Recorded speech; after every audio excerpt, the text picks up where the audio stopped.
Buenas noches, hermanos. Es para mí un gusto estar con ustedes en esta noche de miércoles para compartir una porción de la palabra y juntos poder reflexionar. Como ustedes han notado durante los miércoles, los ancianos del Distrito de Monumento han estado compartiendo con ustedes ciertas temáticas y bueno, esta noche vamos a compartir una temática sobre reavivamiento y reforma. Vamos a hacer un pequeño análisis acerca de estos dos conceptos y cuál es el impacto que tienen en nuestra vida cristiana. Y por supuesto vamos a ilustrar esos dos conceptos a través de la vida de un rey del Antiguo Testamento. Para empezar, les invito a que inclinen el rostro para hacer una oración. Padre nuestro que estás en el cielo, santificado sea tu nombre. Gracias te damos, Señor Jesús, por la oportunidad que nos das de estar este miércoles reunidos para reflexionar en una porción de tu palabra. Te pedimos, Señor, que por favor tu Santo Espíritu nos acompañe, nos ilumine en este estudio y que por favor, Señor, podamos tomar decisiones importantes para nuestra vida y sobre todo decisiones que nos ayuden a entregarnos completamente a ti. Quédate con nosotros, Señor, en el nombre de Jesús. Amén. Bueno, en esta noche vamos a empezar nuestra reflexión definiendo dos conceptos. ¿Qué es reavivamiento y qué es reforma? Voy a compartir con ustedes una cita de la escritora norteamericana Elena de White, escrita el 25 de febrero de 1902, publicado más bien el 25 de febrero de 1902 en la The Review and Herald. Dice así: debe producirse un reavivamiento y una reforma bajo el ministerio del Espíritu Santo. El reavivamiento y la reforma son dos cosas diferentes, ¿okay? Son dos conceptos distintos. El reavivamiento significa una renovación de la vida espiritual, un avivamiento de las facultades mentales y el corazón, una resurrección de la muerte espiritual. Eso es el reavivamiento. Y la reforma significa una reorganización, un cambio de ideas y teorías en hábitos y prácticas. La reforma no producirá el buen fruto de justicia a menos que esté conectada con el reavivamiento del Espíritu Santo. El reavivamiento y la reforma han de hacer su obra designada y al hacerlo deben fusionarse. Bueno, seguramente ustedes por ahí han leído alguna otra traducción y en algunos casos dice deben entrelazarse, es decir, el reavivamiento y la reforma deben entrelazarse, deben trabajar de manera conjunta. ¿Qué podríamos resaltar de estas dos definiciones? Primeramente, el reavivamiento significa un cambio en la forma en la que yo pienso, un cambio en la forma en la que yo concibo muchas cosas.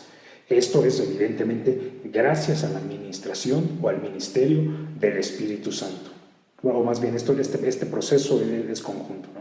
El reavivamiento significa una renovación en la vida espiritual, un avivamiento en las facultades mentales, una resurrección de la muerte espiritual. Y la reforma es una reorganización, es decir, si yo cambio mi forma de pensar, si yo cambio la manera de ver las cosas, evidentemente habrá una reforma, es decir, voy a cambiar ideas y teorías y voy a hacer también un cambio de hábitos y prácticas. ¿Okay? Por ahí también seguramente ustedes escucharon que en muchas ocasiones también hay falsos reavivamientos, es decir, así como hay un reavivamiento correcto que conduce a una reforma, en algunos momentos puede haber falsos reavivamientos.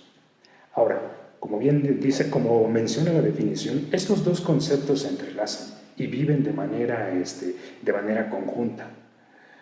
Ahora, en la Biblia, en el Antiguo Testamento, tenemos algunos ejemplos de, podríamoslo así decir, reavivamientos. Algunos reavivamientos. O reavivamientos, pues quizá no del todo verdaderos.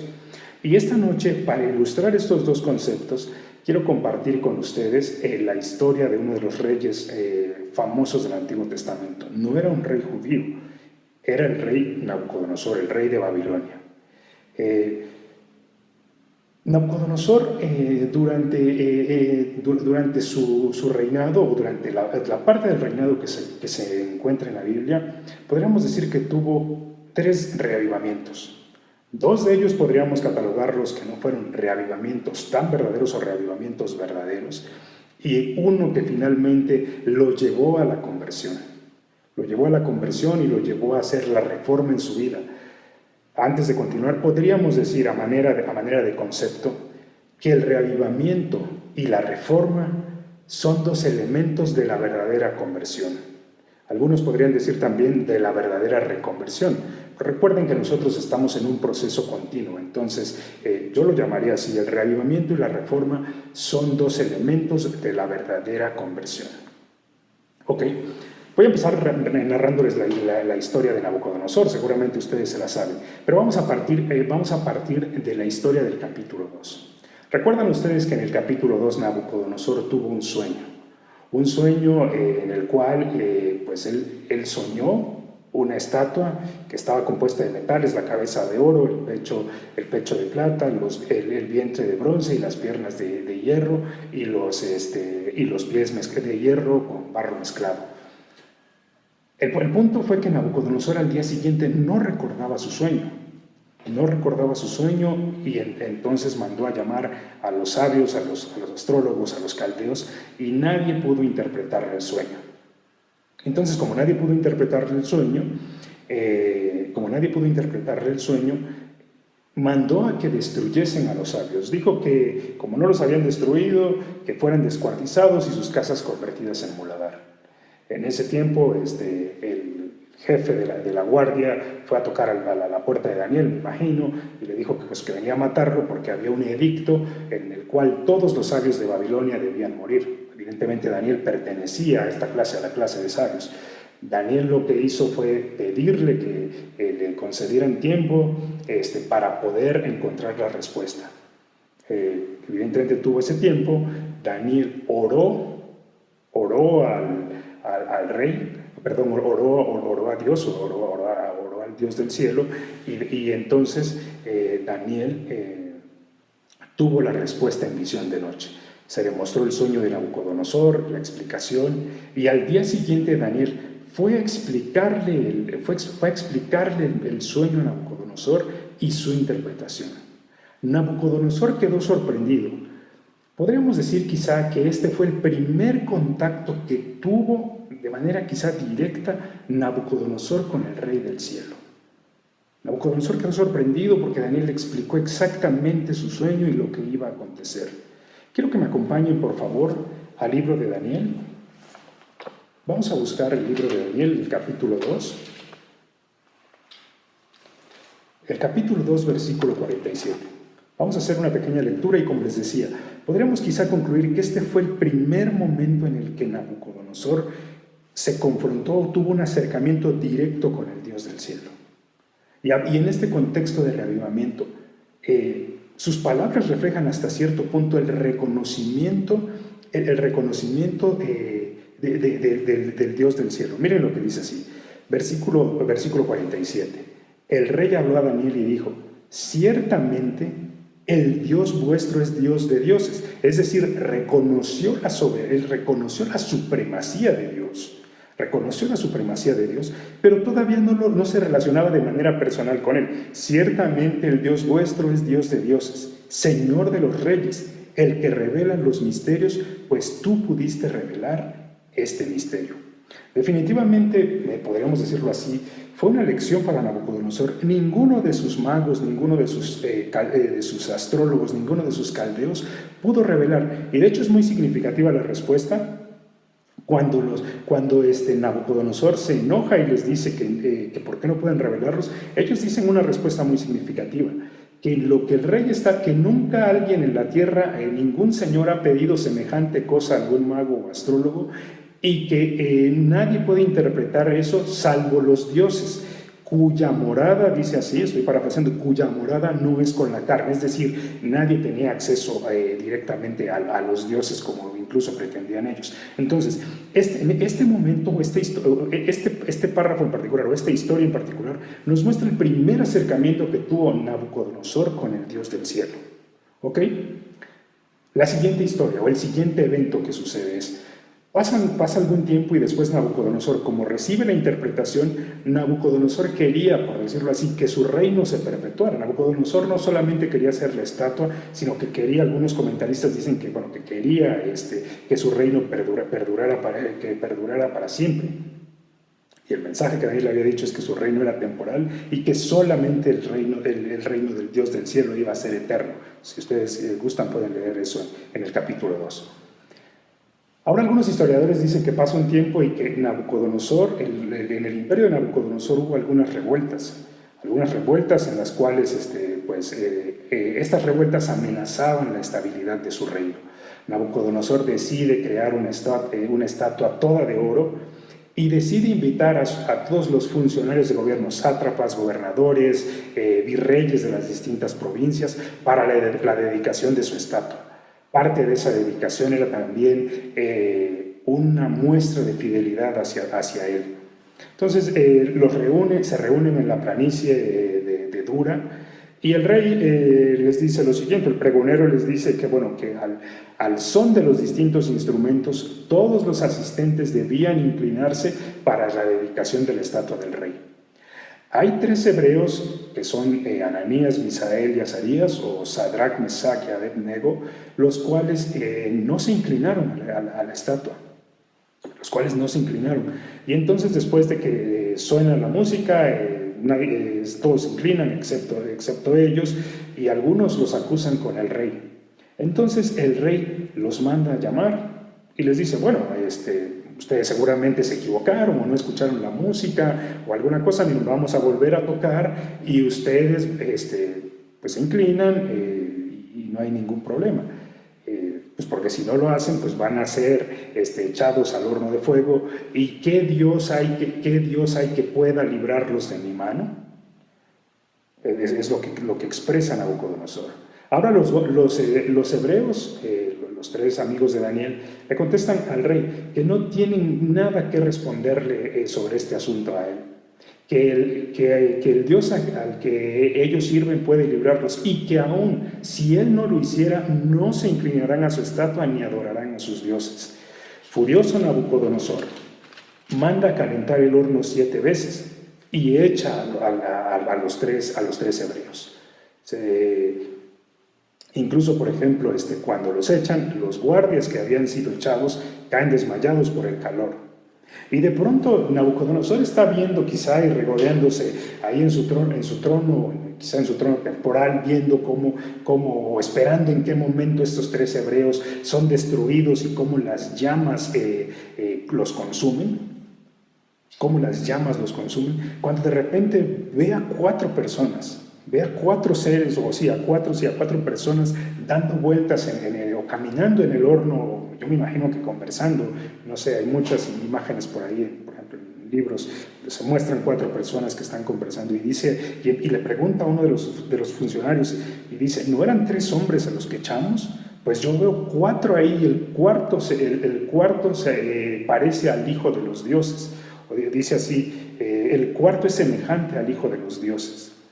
Entonces Nabucodonosor se sorprende. Acompáñenme a la lectura. Capítulo 3 del libro de Daniel, versículo 26. Capítulo 3, versículo 26. Dice así: Entonces Nabucodonosor se acercó a la puerta del fuego ardiente y dijo: Sadrach, Mesach y Abednego, siervos del Dios Altísimo, salid y venid. Sadrach, Mesach y Abednego salieron del medio del fuego. Versículo 27. Y se juntaron los sátrapas, los gobernadores, los capitanes, los consejeros del rey para mirar a estos hombres, cómo el fuego no había tenido poder sobre alguno de sus cuerpos, ni aun el cabello de sus cabezas se había quemado. Sus ropas intactas ni siquiera olor a fuego tenían. ¿Okay? Esta es la historia general. Ahora, lo que quiero que analicemos, o en la parte en la que quiero que nos detengamos, es en el versículo 29. Después de que sucede esto, miren la respuesta de Nabucodonosor. Podríamos decir el segundo encuentro que Nabucodonosor tiene directamente con Dios. El segundo encuentro dice así, versículo 28. Y Nabucodonosor dijo: Bendito sea el Dios de Sadrach, Mesach y Abednego, que envió a su ángel y le libró a sus siervos que confiaron en él, los cuales no cumplieron el edicto del rey y entregaron sus cuerpos antes que servir y adorar a otro Dios que es su Dios. Nuevamente, bendito sea el Dios. Jamás reconoció, o hasta este momento Nabucodonosor no había reconocido la supremacía de Dios como un Dios universal, como un Dios universal, como un Dios que incluso que tenía su vida en sus manos. Sino que dice, bendito sea el nombre de Dios, o sea, sí, el Dios de los hebreos, es poderoso, los libró, pero es el Dios de los hebreos que envió a su ángel y libró a sus siervos que confiaron en el rey, en el cual, en él, los cuales no cumplieron el edicto del rey y entregaron sus cuerpos antes de servir y adorar a otro Dios que a su Dios. Nuevamente recalco, esto es su Dios. No tenía Nabucodonosor un conocimiento, o mejor dicho, no había reconocido la supremacía de Dios. En otras palabras, si lo relacionamos con los dos conceptos que teníamos, no había tenido una renovación quizá espiritual o un avivamiento de sus facultades respecto a Dios. Es decir, seguía siendo presa de sus preconceptos, o de sus conceptos, mejor dicho, seguía siendo presa de sus conceptos. Reavivar las facultades de la mente implica que dejemos nuestros conceptos, implica que dejemos de pensar nuestras ideas o la forma en la que quizá hemos sido educados, o la forma en la que implica sí, dejar nuestras ideas a un lado y reavivarnos, ¿ok? Eso es lo que implica también un avivamiento de las facultades mentales. Ahora, estos son los dos primeros, podríamos decirlo así, enfrentamientos momentos cara a cara que tuvo Nabucodonosor con el Dios de los hebreos, o en este caso con Jehová, o con el Dios de Daniel. Hay un tercer encuentro que tuvo Nabucodonosor, y ese se relata en el capítulo 4 de Daniel. Han pasado ya algunos años y noten, ahorita lo vamos a leer, pero quisiera como darles un contexto. Aproximadamente en el 500, han pasado algunos años, y entonces Nabucodonosor cuenta su experiencia. El capítulo 4 del libro de Daniel está escrito en arameo, y algunos dicen que Nabucodonosor, Nabucodonosor escribe este capítulo. Antes de ello quiero recalcar quisiera resaltar dos cosas. ¿Recuerdan en el capítulo 2 cuando Nabucodonosor se enfureció? Y que tan pronto se enfureció y tan pronto no le interpretaron el sueño, mandó a matar a todos los sabios de Babilonia, y a descuartizarlos, y que sus casas se convirtieran en muladar. Lo mismo sucedió cuando hizo la amenaza, primeramente la amenaza de que si alguien no se inclinaba a su estatua, pues evidentemente lo iba a castigar.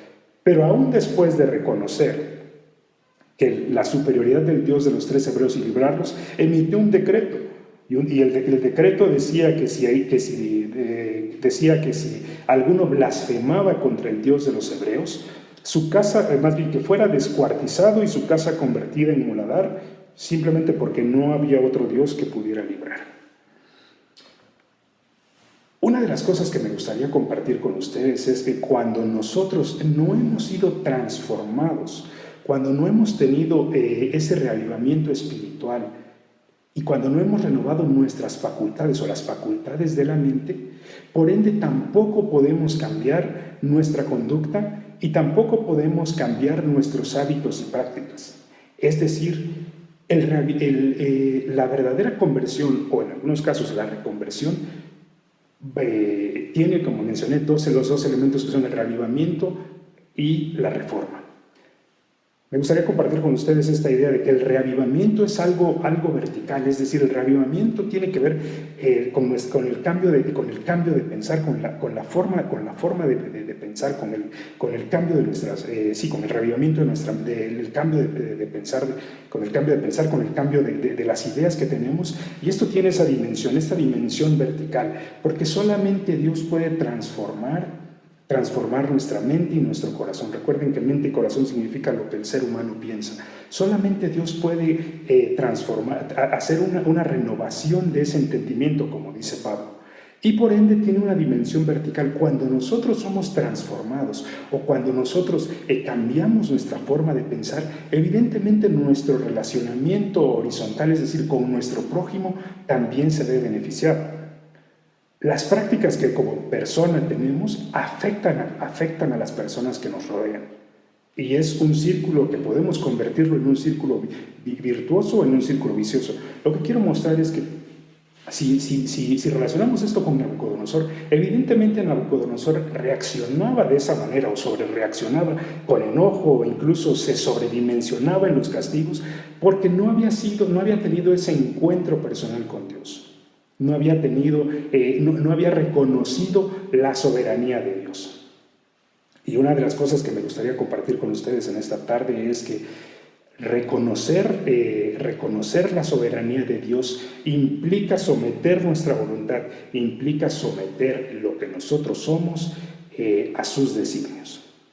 Ahora, cuento esto por lo siguiente.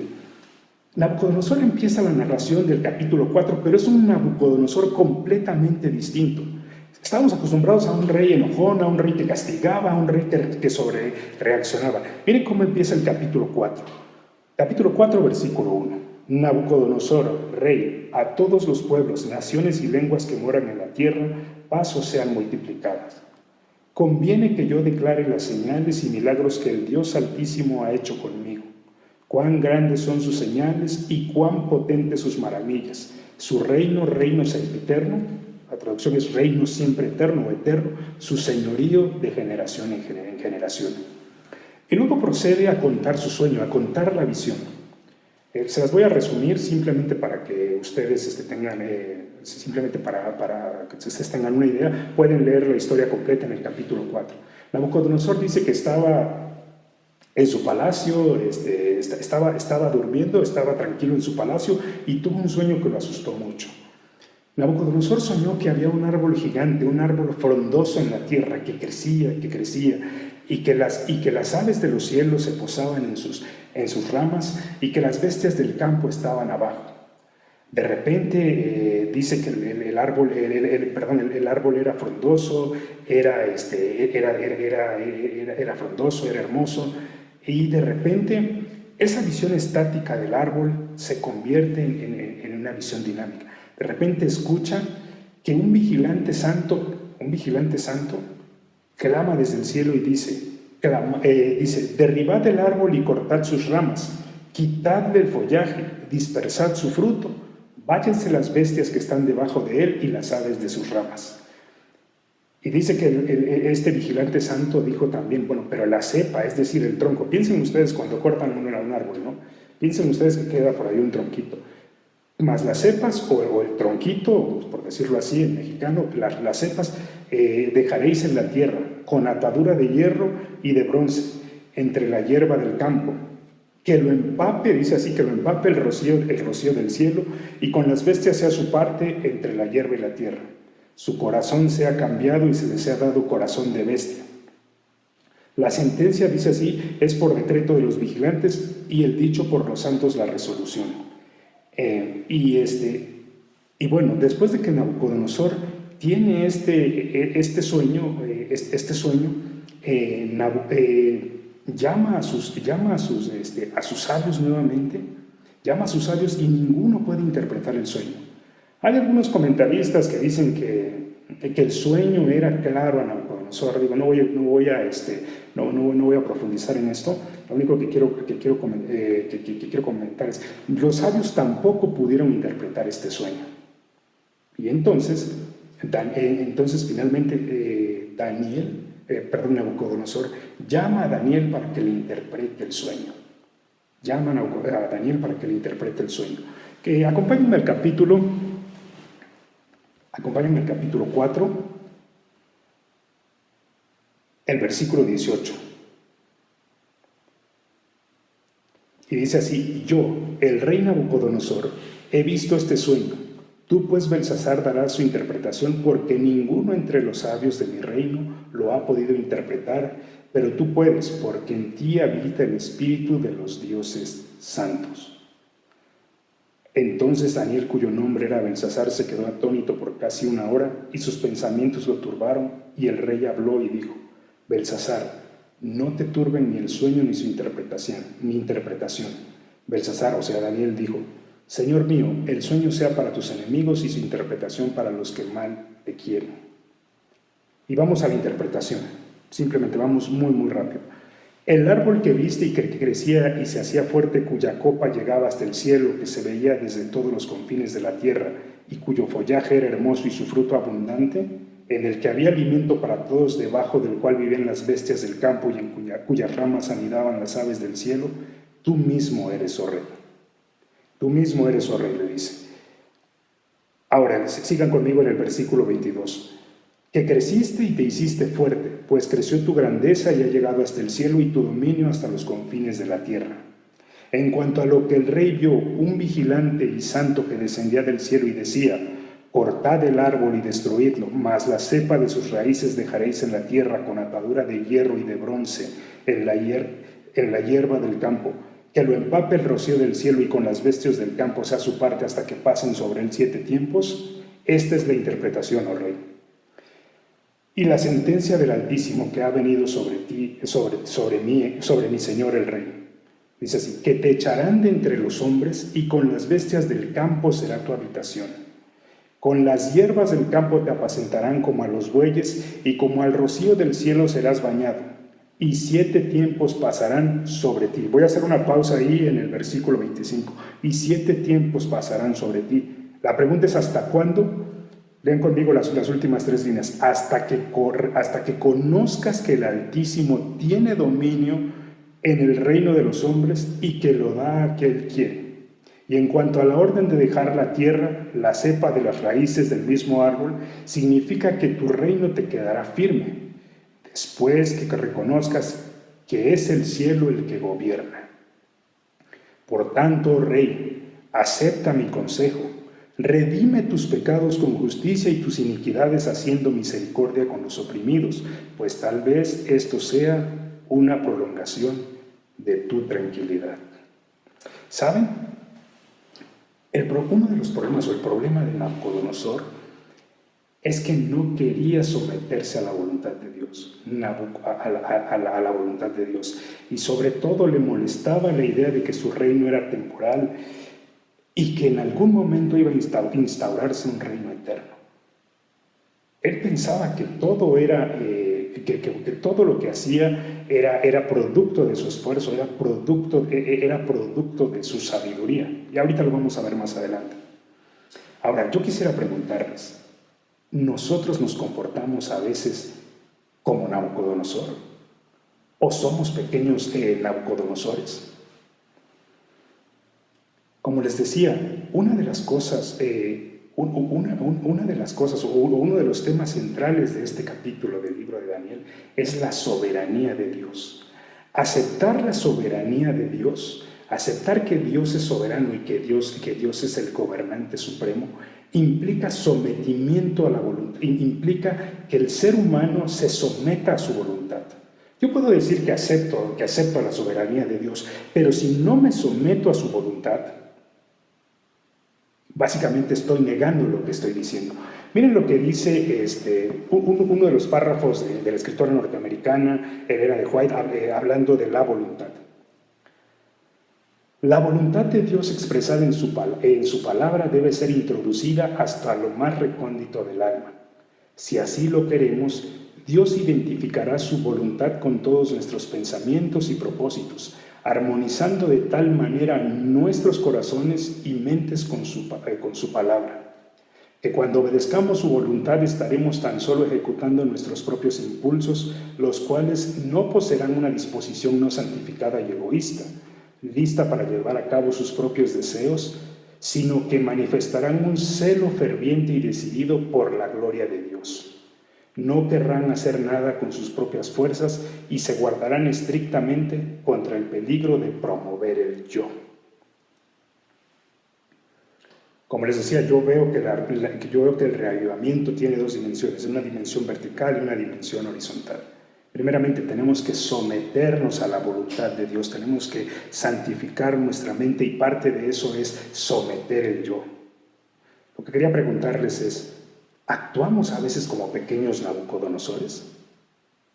Podemos decir, en algunos casos decir, bueno, Dios es poderoso para salvar, pero ¿realmente hemos sometido nuestra voluntad a Él? Quizá nosotros en este momento no tenemos un problema, bueno, no como Nabucodonosor y decir, bueno, es que yo quiero reinar 1000 años. Pero ¿qué pasa cuando nosotros tomamos ciertas actitudes? ¿Qué pasa cuando nosotros confiamos en lo que somos para resolver ciertos problemas? ¿O qué pasa cuando, por ejemplo, no queremos simplemente hacer lo que Dios nos está pidiendo? Y voy a poner un ejemplo, un ejemplo quizá muy cotidiano de nuestra iglesia, un ejemplo que incluso cuando estuve haciendo esto y reflexionando y buscando ejemplos, digamos que así, que me sentí identificado con él. Por ejemplo, ¿qué pasa cuando nos invitan a la obra misionera? ¿Qué pasa cuando, por ejemplo, nos invitan y nos dicen, bueno, hay que ir a repartir literatura o hay que ir a tocar puertas? ¿O qué pasa cuando nos dicen, hay que abrir las puertas de nuestro hogar y de pronto alguien dice, no, es que no tengo espacio o quizá en el fondo no nos gusta que nos ensucien la casa o que va a llegar mucha gente o ahora con el coronavirus, que no queremos que extraños entren a nuestra casa? Bueno, ahorita tenemos que hacerlo por seguridad, pero en su momento, ¿no será que también actuamos como Nabucodonosor? Y que en esos pequeños ejemplos, en esas pequeñas actitudes, no estamos reconociendo la soberanía de Dios. Comparto otra cita con ustedes de la misma escritora norteamericana, en El Camino a Cristo, página 43, párrafo 3. La guerra contra nosotros mismos es la batalla más grande que jamás se haya reñido. El rendirse a sí mismo, entregando todo a la voluntad de Dios, requiere una lucha, más para que el alma sea renovada en santidad,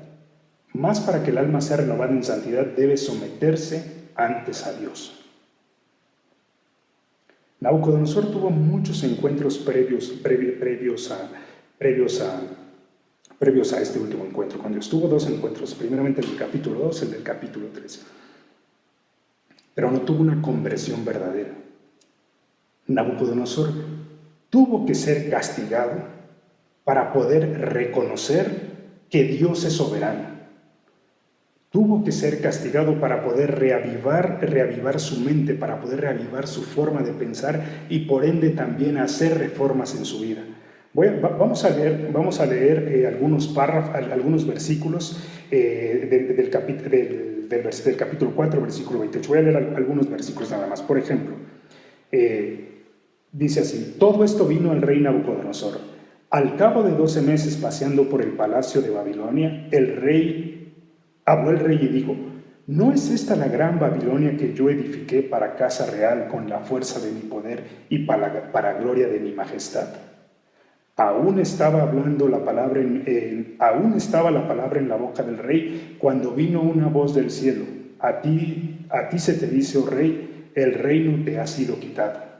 De entre los hombres te arrojarán, con las bestias del campo será tu habitación, y con los bueyes te apacentarán, y 7 tiempos pasarán sobre ti, hasta que reconozcas que el Altísimo tiene dominio en el reino de los hombres, y da el reino a quien Él quiere. Como les decía, quizá en este momento nosotros no tenemos ese problema y no estamos luchando porque queremos que nuestro reino dure 1000 años o que vivamos o queremos ser los mejores, o quién sabe, en el fondo quizás sí, porque miren lo que dice: hasta que reconozcas que el Altísimo tiene dominio en el reino de los hombres y que lo da a quien Él quiere. Tal vez no tengamos el problema puntual de Nabucodonosor que quería que su reino durara 1000 años, pero quizá tenemos el problema del orgullo, quizá queremos grandeza. En el fondo de nuestro corazón quizá queremos grandeza, en el fondo de nuestro corazón tal vez no nos hemos negado. Como les ponía algunos ejemplos, quizá no hemos consagrado nuestros talentos a Dios, y esos talentos los estamos utilizando como Nabucodonosor, tal vez para engrandecernos. La pregunta que quiero hacerles en esta noche es: después de analizar estos 2 conceptos de reavivamiento y reforma, nosotros en este momento tenemos la necesidad de tener un encuentro drástico con Dios como lo tuvo Nabucodonosor. O podemos de manera voluntaria, hoy, en esta noche, en esta mitad de semana, someternos al Dios eterno. Dios es tan misericordioso y Dios es tan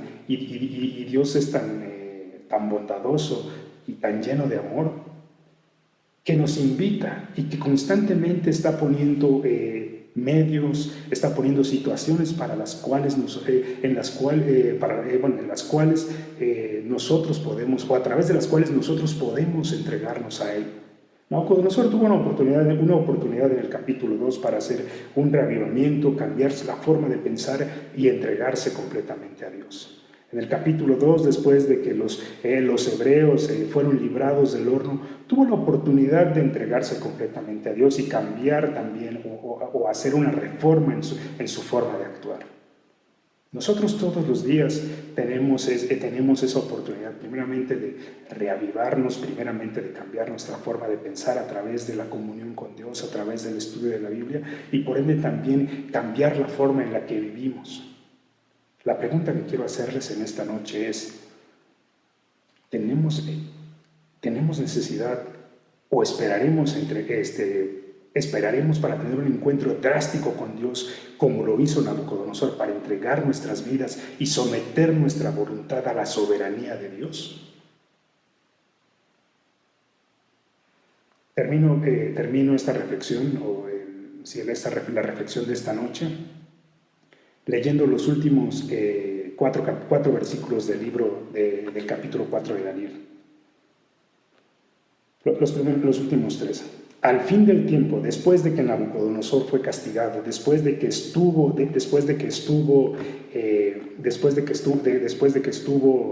como un animal, después de que perdió el conocimiento, después de que perdió toda esa gloria terrenal y que estuvo ahí como un animal, dice así, versículo 34. Al fin del tiempo, yo, Nabucodonosor, alcé mis ojos al cielo y mi razón me fue devuelta. Bendije al Dios Altísimo y glorifiqué al que vive para siempre. Su dominio es sempiterno, su reino por todas las edades. Considerados como nada son los habitantes de la tierra. Él hace su voluntad en el ejército del cielo y en los habitantes de la tierra. No hay quien detenga su mano y le diga, ¿qué haces? Y me encanta el versículo 36. Después de que Nabucodonosor reconoce y que se entrega, que somete su voluntad a Dios y que se somete a los designios del Eterno, dice así, en el mismo tiempo mi razón me fue devuelta. La majestad de mi reino y dignidad y mi grandeza volvieron a mí, y mis gobernadores y mis consejeros me buscaron. Fui restablecido en mi reino y mayor grandeza me fue añadida. Ahora yo, Nabucodonosor, alabo, engrandezco y glorifico al Rey del cielo, porque todas sus obras son verdaderas y sus caminos justos. Él puede humillar a los que andan con soberbia. Como les comenté, andar con soberbia es tan simple desde el punto de vista espiritual desde el punto de vista espiritual. Andar con soberbia es negar la soberanía de Dios. Y negar la soberanía de Dios es no someter nuestra voluntad a sus designios. Por eso es que la invitación en esta noche, hermanos, es a que busquemos la verdadera conversión. Y como les mencionaba, los dos elementos de la verdadera conversión es primeramente el reavivamiento, el cambio de pensamiento, el cambio mental, el cambio de las facultades mentales. Y esto lo lograremos mediante una entrega de nuestra voluntad a Cristo Jesús. Y por ende, el reavivamiento no es estático, es dinámico. También tenemos que cambiar nuestra forma de actuar, que sería la reforma. Estos dos procesos van entrelazados. Miqueas 6:8 dice, oh hombre, Él te ha declarado lo que es bueno y que pide Jehová de ti. 3 elementos, y en esos podríamos resumir reavivamiento y reforma. Solamente hacer justicia, amar misericordia y humillarte ante tu Dios. Que Dios te bendiga en esta noche y ojalá que decidas por Cristo.